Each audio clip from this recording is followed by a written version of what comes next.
people and values the bond between a team and its fans. And there is no greater example of that than the bond between the Blue Jackets and the fifth line. I have great passion for this organization, for this city, and for the best fans in the world. It has been my honor to serve as president of hockey operations for this club for the better part of the last 12 seasons, last 12 years. While I will continue to be a Blue Jacket, it is my privilege to pass that baton on to Don, and on behalf of our ownership group led by John P. McConnell and our president Mike Priest, to welcome him, his wife Cheryl, and their family to Columbus and the Blue Jackets family. Welcome, Don. Step right up. Yours.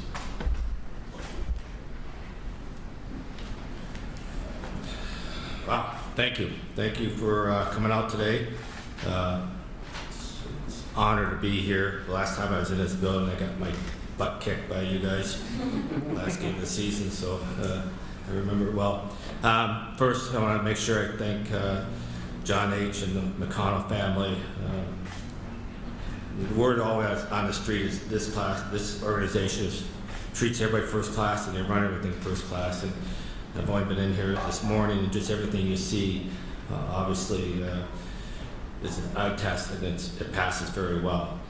Mike Priest, who's been a friend of mine in this business, being competitors, but also being on the business side, marketing. Got to know Mike over the years. I have the most respect for him and what he does, and obviously I thank you for bringing me here.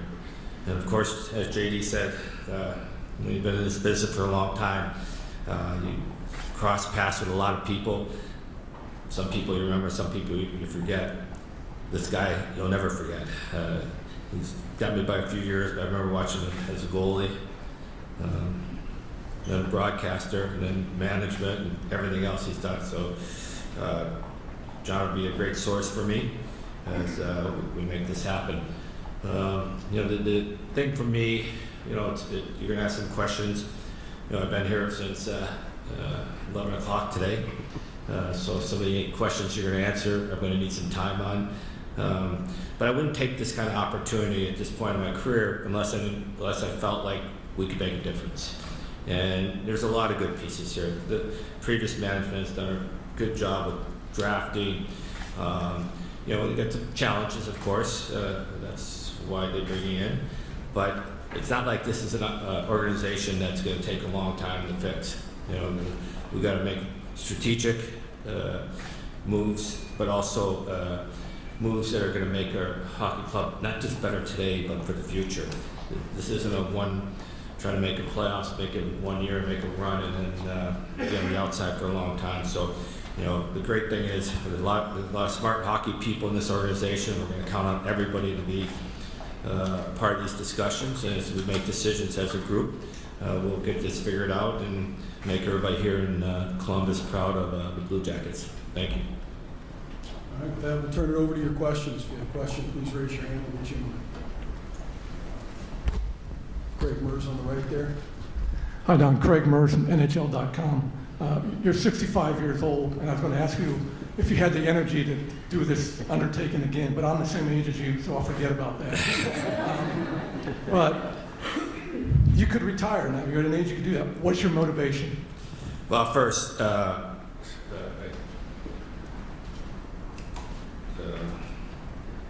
as my wife sits here, which I failed to mention, I'll just start there.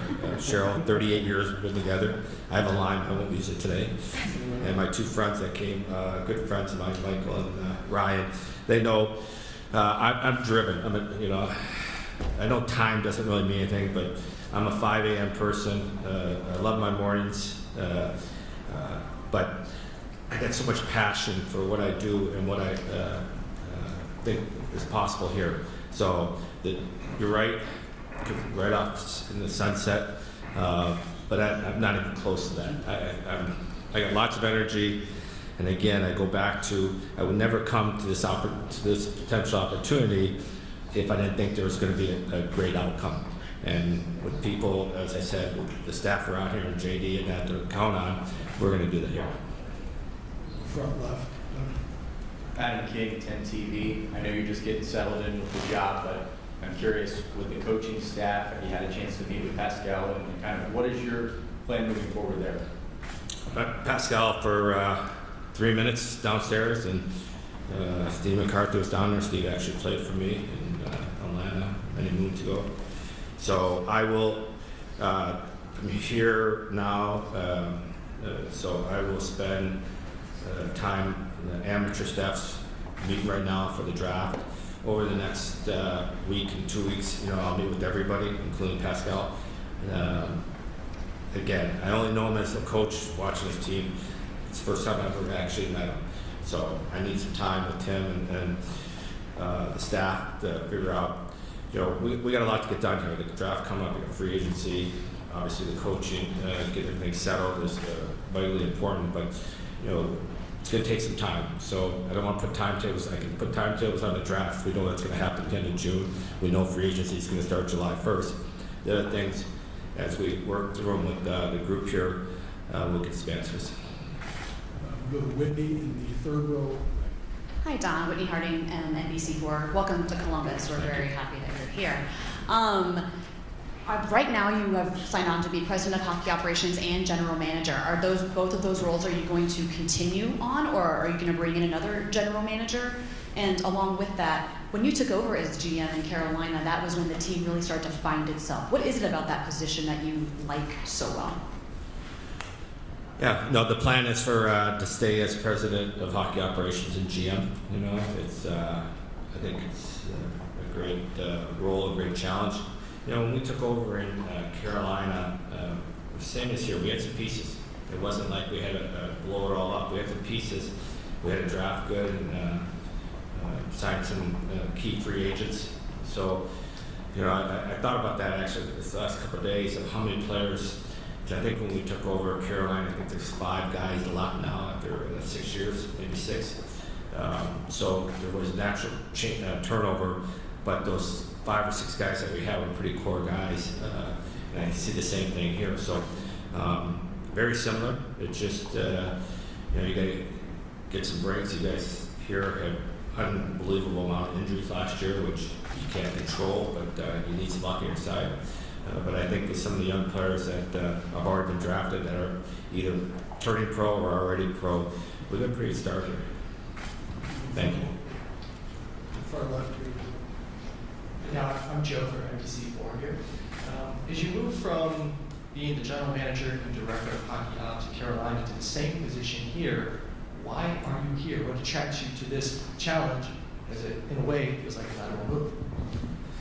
Well, I don't know if it's lateral. I have a little bit more going on there. Luckily, Mike runs a great business here, and I don't have to worry about that part of it.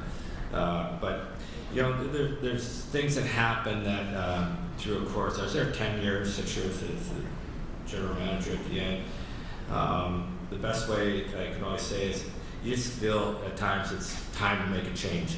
And when I made the decision to step down there, I wasn't sure exactly what my next move was going to be, and I knew Columbus obviously had an opening, but I didn't know if Columbus would have interest in me, and I didn't know if I'd have interest in Columbus. And so once I stepped down, I had contacted 3 teams, and Columbus was first conversation I had with Mike was very enlightening because I know Mike, and so when I came in here, the decision for me was easy, and then they had to make a decision from Mike and the ownership to move forward. So I think it was just time for me to move on.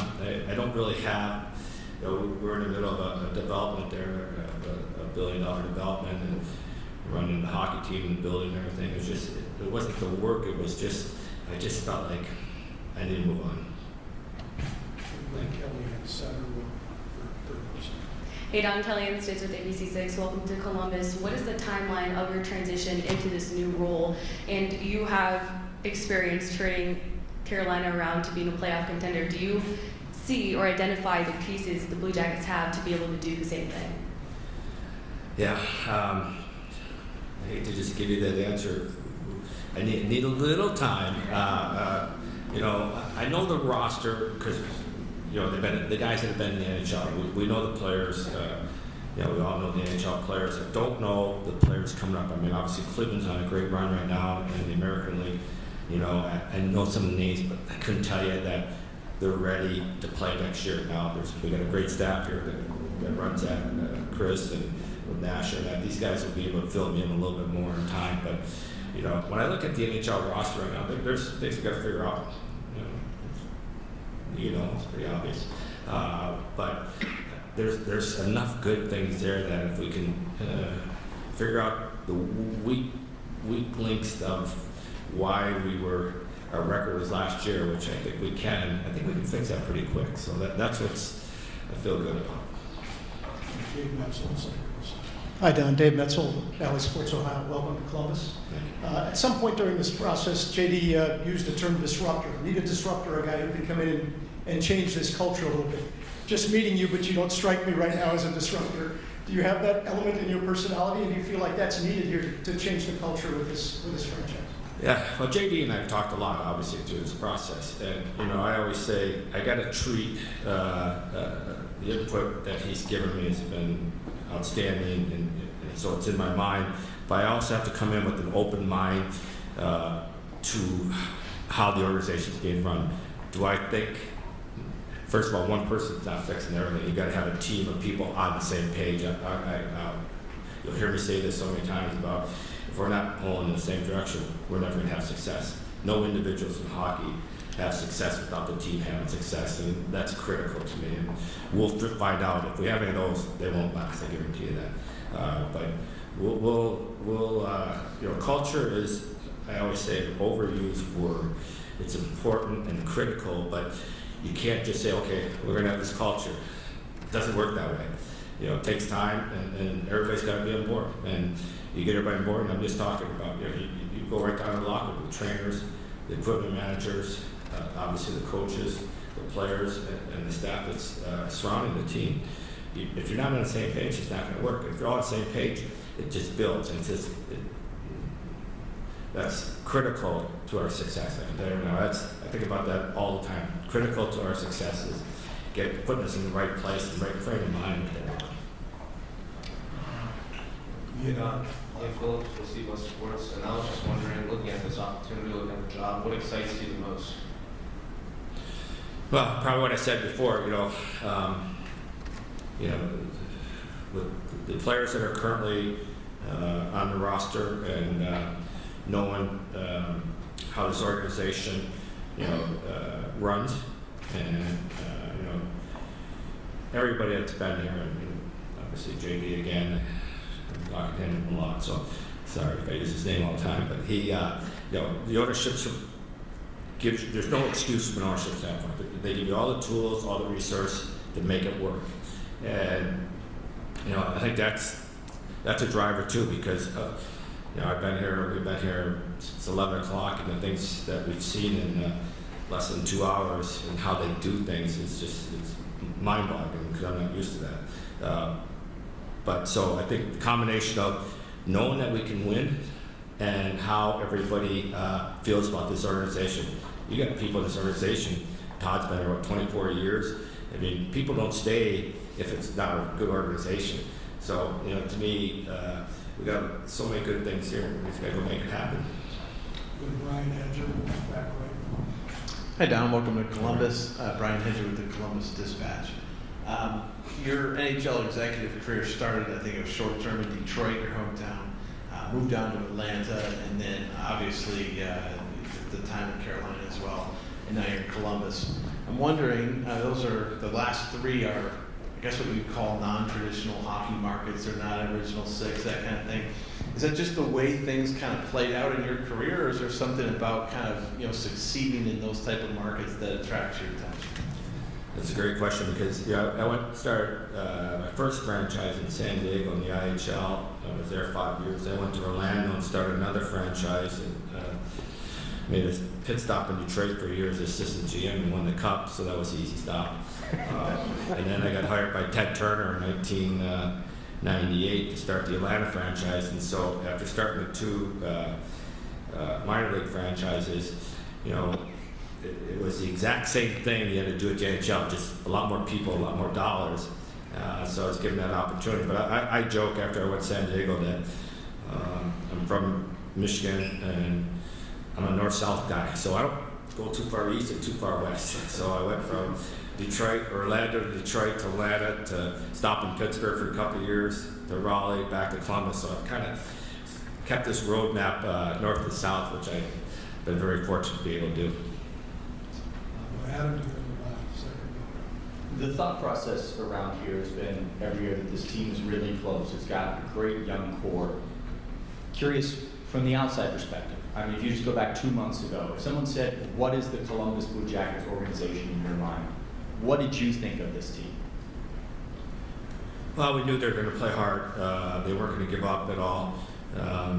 Probably toward the end of the year, we had so many players out, missing some of the higher level skill players. But you know, because we had played here the last game, but we had played here sometime in March. I don't remember the exact date. It was a similar type game. We won the game there. It was Carolina did. But the team always played hard, and the kids, you know, there's a number of kids, I call them kids, they're young, but that we always talked about that make a difference, and they also played hard. You have the hard team here to play against with some of the guys, the Brunsons and Olivia's of the world. So that's what I say. There's a lot of injuries that happen this year, of course.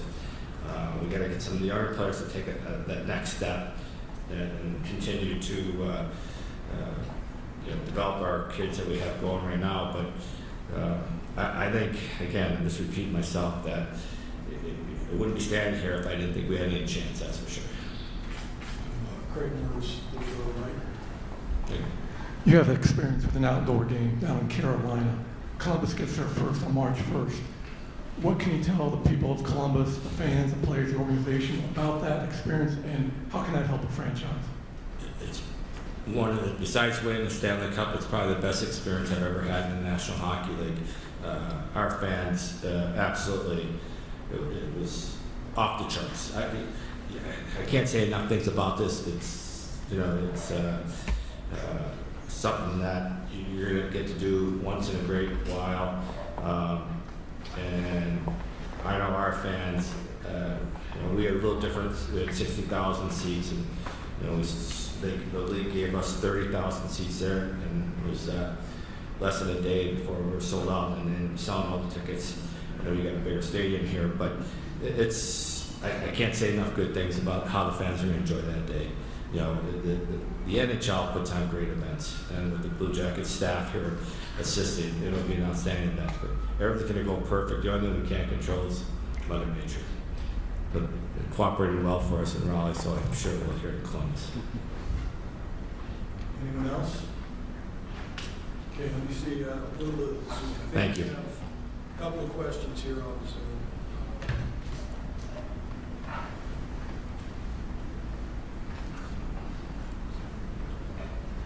Mark Scheid with Hockey Writers. Go ahead, Mark. Thank you, Todd. Hi, Don. Welcome to Columbus.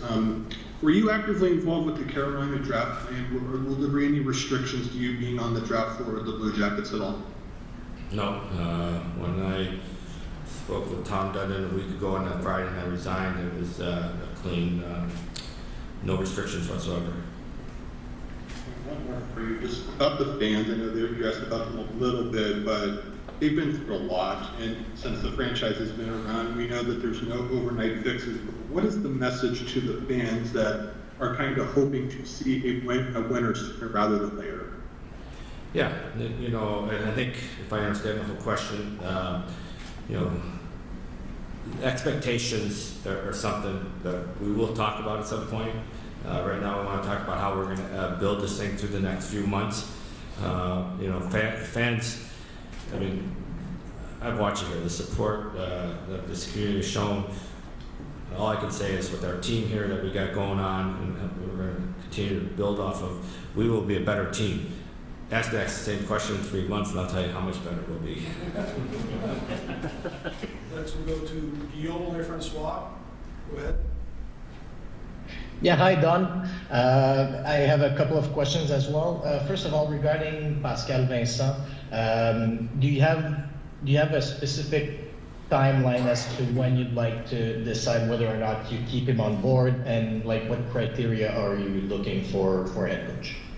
Yeah, as I said earlier, Francois, that I know we have the draft, I know we have free agency, I know those are tight timelines. In the next few weeks, I definitely spend a lot of time with Pascal as much as I can. No timetable on any decision with anybody on our staff. You know, you don't walk into a new place where people have been here and make changes without having a reason to change. So until we do that, I'm not going to lay a timetable out on it. Okay, and just regarding Carolina, the timing of a head coach signing an extension and then the general manager leaving is pretty unique. Could you just shed some light regarding this, and whether, like, what was your level of involvement in that situation? Well, the level of involvement was I didn't, so no doubt about that. You know, it's just, you know, that's a different situation with Rod. Rod played there as a player, won a cup there, family lives there. Didn't want to go anyplace. He wanted to stay in Carolina. So, you know, regardless of what was in the back of my mind, when I was doing this, we started doing it back in January, which I had no thoughts I was going to leave at the end of the year. It was, you know, I was the general manager. I wanted to make sure the owner wanted him to stay, he wanted to stay, so I had to fulfill what I do as the general manager, make sure I made that happen, which I did. So it was. Again, we worked on that. We had it pretty much done months ago, and then we got closer to the playoffs, and he wanted me to get all his assistant coaches done. And so that's why the timing, we just waited till we decided we weren't going to do it during the playoffs. We'd do it after the end of the season. Okay, we've got another one. Eric Duhatchik. Go ahead, Eric. Thank you. Don, I just had a question referring back to your previous organization. Working for an unorthodox owner like Tom Dundon, how challenging was that, and did that out-of-the-box thinking that the organization had to do benefit you in any way or help you grow as a manager? Well, first, you know, if you look at sports in general, the new owners that are coming in the league, most of them are a lot more, first of all, they're younger than ever, you know, because the amount of money that this people obviously have done well in their career to get into sports, and they think differently. And the one thing I'll say about Tom and I mean, we worked together for 6 years. You know, we had lots of discussions, we had some debates, but you know, we were always supportive of each other when the decision was made, whether it was his decision, his, you know, feelings or mine. But one thing with Tom that I learned too is just think outside the box. You know, we get stuck sometimes in our mind, and again, I was running the business side too, where he always said, you know, maybe there's a better way to do that. And the same when you come on your team, maybe there's a better way to build your team in that. So, you know, Tom and I are on good terms, obviously, because that was asked to me. I used to talk to him 8 to 10 times when I worked for him. I still talk to him a few times a day when I don't work for him. So it's all good though, and you know, the one thing I do feel good about, I'm leaving them from a business standpoint and a hockey team standpoint in a good spot, so that makes me feel good about that. Okay, thank you. Thanks, Eric. Do you have another one, Guillaume? No, I'm fine. I just forgot to raise my hand. Sorry. No worries, thank you. Any more last questions here before we break off the numbers? Go ahead, Hedge. I guess just in general, I mean, you've addressed this partly in several questions, but when you look at what the job is that's ahead of you, it seems like there's a lot to get done, a lot to do. Just how eager are you to get started on that, and is it a little bit daunting when you look at all the stuff that needs to be done here? I've kind of mapped out the last, since I knew this was going to happen, a roadmap of how things have to happen. Now that I'm here physically, which other than a day or two here or there that I need to sell a house or my wife will sell a house, you know, I'll be here now the rest of the summer. So it's not overtasking. It's time. You know, it's time. And you know, like I said, I got to spend a lot of time with the staff here.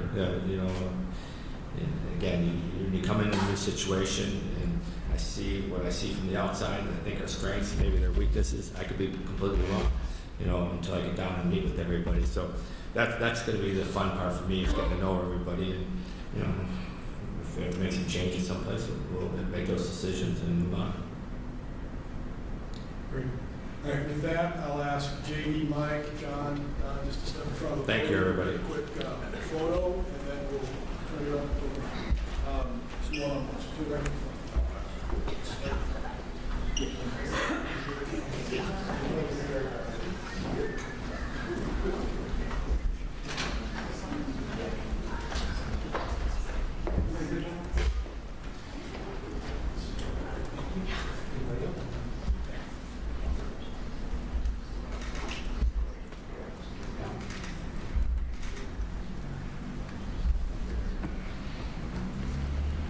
Thanks, everybody.